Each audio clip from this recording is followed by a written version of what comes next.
নবীর বুককে জন্য নবীজির দেহকে বুকের সঙ্গে জড়িয়ে ধরলেন, বলছেন হুজুর যত তীর আমার গায়ে লাগবে আপনার গায়ে একটা লাগাতে দেব না।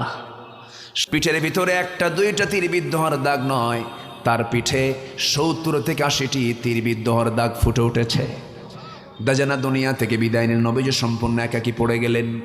কাফের মুশরিকরা একেবারে নবীর কাছাকাছি চলে এসেছে, একদম সরাসরি কাছাকাছি না এসে একটু দূরে থেকেই তারা পাথর মারা শুরু করে দিয়েছে। রাসূলকে তারা দুনিয়া থেকে বিদায় করবে, কারণ বদরের যুদ্ধের পরাজয়ের গ্লানি তারা সহ্য করতে পারছে না। মুহাম্মদ বিন আব্দুল্লাহকে যদি দুনিয়া থেকে বিদায় করে দেওয়া যায় সব নির্মূল হয়ে যাবে, তাকে টার্গেট করেছে সবার আগে। এবার হাতের মধ্যে পাথর নিয়ে নবীজির মাথা বরাবর মেরে দিয়েছে। নবীর মাথায় সেদিন কোনো টুপি ছিল না, সেদিন কোনো পাগড়ি ছিল না, নবীর মাথায় সেদিন ছিল হলো যুদ্ধের পোশাক, মাথায় ছিল হেলমেট, লোহার হেলমেট পরা অবস্থায় নবীজি ছিলেন। যখন পাথর মেরে দিয়েছে কপাল বরাবর, হেলমেটের ভিতরে চিকন ফলা চিকন লোহা নবীজির কপালের মধ্যে গেঁথে গেছে। আর একজন কাফের মেরে দিয়েছে গাল বরাবর, শিরস্ত্রাণের চিকন লোহা নবীজির গালের মধ্যে ঢুকে গেছে। আরেকজন কাফের মেরে দিয়েছে মুখ বরাবর, সামনের দুটো দাঁত সঙ্গে সঙ্গে ঝরে পড়ে গেছে। আমার নবীজি মুখ থুবড়ে জমিনে পড়ে গেলেন। মুখ থুবড়ে যখন জমিনে পড়ে গেছেন, মাথা চক্কর মেরে কাফেররা চতুর্দিকে ছড়িয়ে দিয়েছে কুতিলা মুহাম্মদ, মুহাম্মদ মারা গেছে। এই সংবাদ যখন মদিনার আকাশে বাতাসে যখন ছড়িয়ে দেওয়া হয়েছে, ওমরে ফারুকের কানে আসা মাত্রই পাগলের মতো ছুটোছুটি করে বলছে, যে দুনিয়ায় রাসূল নাই সেই দুনিয়া ওমর বাঁচার কোনো দরকার নাই।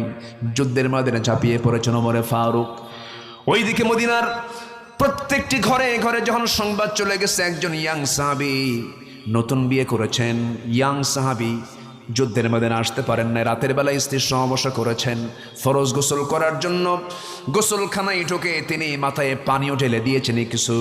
এই সময় যখন শুনতে পারলেন রাসূল নাই, গোসলটা বাদ দিলেন, ফজর নামাজটা বাদ দিলেন, এসে শুধু স্ত্রীকে বললেন, শোনো কোনো কিছু কাজের সময় নাই, কারণ যে দুনিয়াতে রাসূল নাই সেই দুনিয়াতে আমার বাঁচার কোনো প্রয়োজন নাই।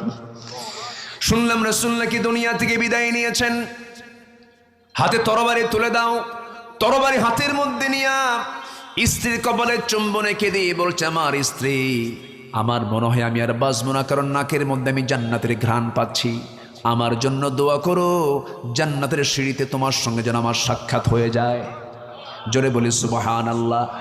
এই কথা বলে ওই যুবক ঘর বাড়ি ছাড়লেন, ফজর নামাজটা বাদ দিলেন, ফরজ গোসলটা বাদ দিলেন। সব ফরজের বড় ফরজ জিহাদে অংশগ্রহণ করা। জিহাদে অংশগ্রহণ করলেন। যুদ্ধ করতে করতে হানজালা নামক সেই যুবকটাই শাহাদত বরণ করলেন। উহুদের ময়দানে